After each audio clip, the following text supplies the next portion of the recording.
The HVACR service technician uses an array of tools and test instruments to diagnose problems and evaluate system performance. One tool that is readily available, inexpensive, and yet rarely used to its fullest advantage is the Pressure Temperature Card, or PT card.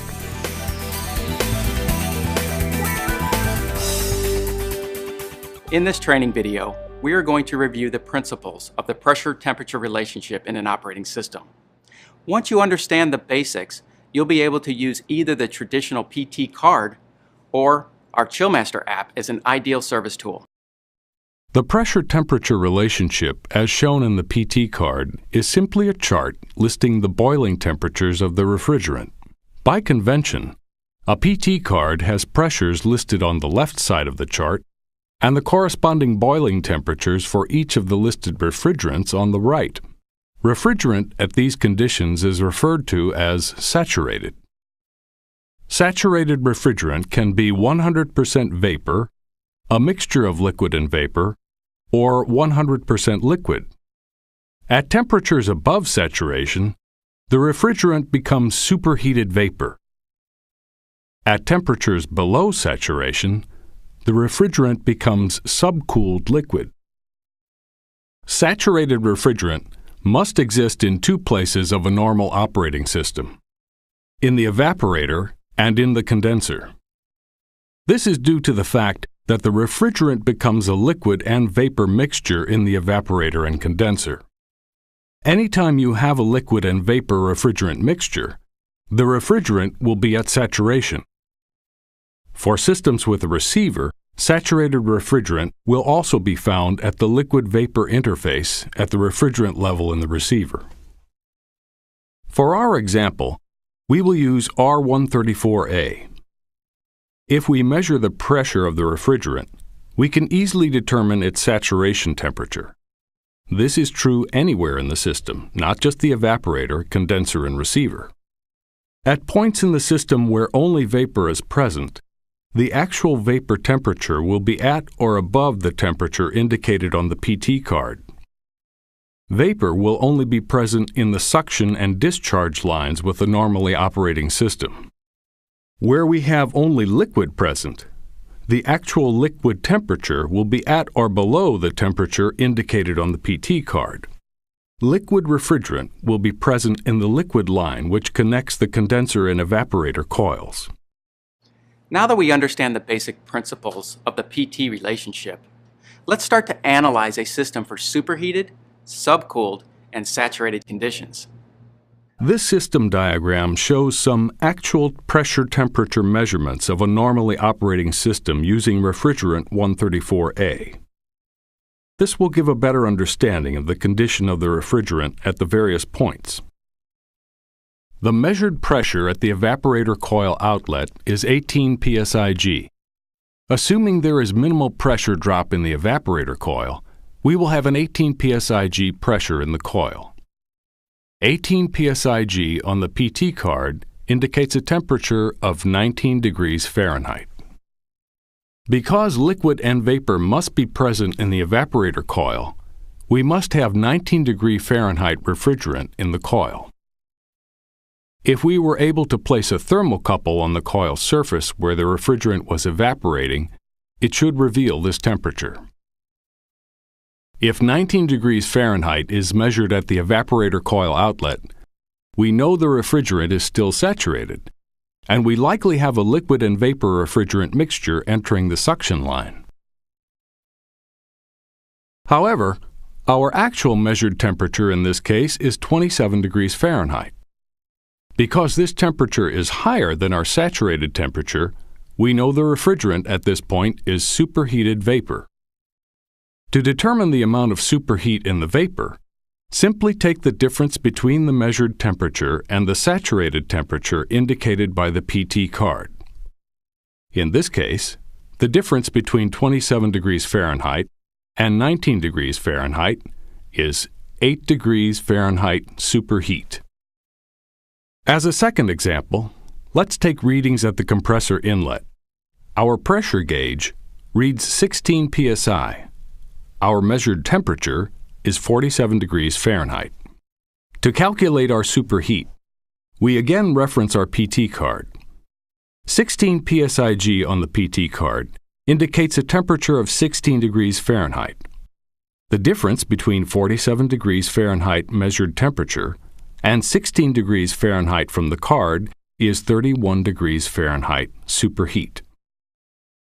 At points in the system where liquid is present, the actual liquid temperature will be at or below the temperature indicated on the PT card. Liquid will be present in the liquid line, which connects the condenser and evaporator coils.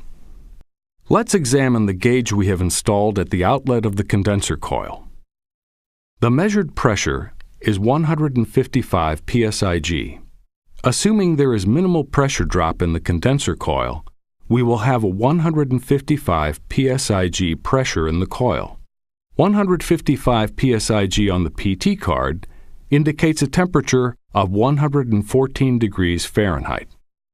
Because liquid and vapor must be present in the condenser coil, we must have a 114 degree Fahrenheit refrigerant in the coil.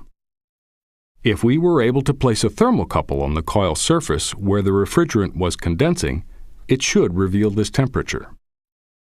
If 114 degrees Fahrenheit is measured at the condenser coil outlet, we know the refrigerant is still saturated, and we likely have a liquid and vapor refrigerant mixture entering the liquid line. However, our actual measured temperature in this case is 105 degrees Fahrenheit. Because this temperature is lower than our saturated temperature, we know the refrigerant at this point is subcooled liquid. To determine the amount of subcooling, simply take the difference between the measured temperature and the saturated temperature indicated by the PT card. In this case, the difference between 114 degrees Fahrenheit and 105 degrees Fahrenheit is 9 degrees Fahrenheit. With most systems, one can expect to find the refrigerant in the liquid line to have some amount of subcooling. In particular, systems employing a TEV should have subcooled refrigerant liquid entering the valve. When a system employs a liquid receiver, we will find saturated refrigerant at the liquid-vapor interface in the receiver. If the measured pressure in the receiver is 155 psig, we know the temperature at the refrigerant level to be 114 degrees Fahrenheit. The fact that saturated refrigerant exists in the receiver is at times a source of confusion and does not mean subcooled liquid cannot exist in a receiver. If the condenser provides subcooled liquid to the receiver, subcooled liquid will be present in the receiver also. Only the liquid-vapor interface in the receiver must be at saturation. As another example, let's take readings at the TEV inlet. Our pressure gauge reads 150 psig, and our measured temperature is 104 degrees Fahrenheit. To calculate our subcooling, we again reference our PT card. 150 psig on the PT card indicates a temperature of 112 degrees Fahrenheit. The difference between 112 degrees Fahrenheit and 104 degrees Fahrenheit is 8 degrees Fahrenheit. With the PT card, we should be able to determine the condition of the refrigerant at any point in the system by remembering the following rules. Rule 1. If we have a liquid and vapor mixture present, as we do in the evaporator and condenser, we have saturated refrigerant, which will correspond to our PT card. Rule 2. We have superheated vapor when our measured temperature is greater than the saturation temperature indicated by our PT card. The amount of superheat will be the difference in these two temperatures. Superheated vapor will be present in the suction and discharge lines of a normally operating system. Rule 3. We have subcooled liquid when our measured temperature is less than the saturation temperature indicated by our PT card. The amount of subcooling will be the difference in these two temperatures. Subcooled liquid will only be present in the liquid line which connects the condenser and evaporator coils of a normally operating system. Understanding the refrigerant pressure-temperature relationship in the various parts of a system will help identify and pinpoint problem areas. Because the values at the inlet of the compressor indicate a saturated condition, we know we have a problem. In this case, we have floodback, because in the suction line, the refrigerant should only exist as a vapor. So far in our example, we have been evaluating temperatures and pressures in an ideal type of system. Unfortunately, most systems do not typically have pressure taps located immediately after the condenser or evaporator coil. Oftentimes, we are forced to make assumptions and estimate the operating pressures. It is often difficult to measure pressure at the outlet of the condenser coil. As a result, the pressure must be taken at the compressor discharge service valve. To determine the pressure at the outlet of the condenser, one must estimate the pressure loss in the discharge line and condenser coil and subtract this value from the pressure reading. Only by installing a pressure tap at the outlet of the condenser can we eliminate guesswork. It is often difficult to measure pressure at the outlet of the evaporator coil. As a result, the pressure must be taken at the compressor suction service valve. Then, to determine the pressure at the outlet of the evaporator, one must estimate the pressure loss in the suction line. Add this value to the pressure reading. This value could easily vary from 0.5 to 4 psi with properly designed systems, depending on the type of system and length of suction line. To eliminate guesswork and be as precise as possible measuring superheat, a pressure tap near the TEV sensing bulb location must be installed. So let's recap. There are 3 basic rules for determining the refrigerant condition in an operating system. Rule 1.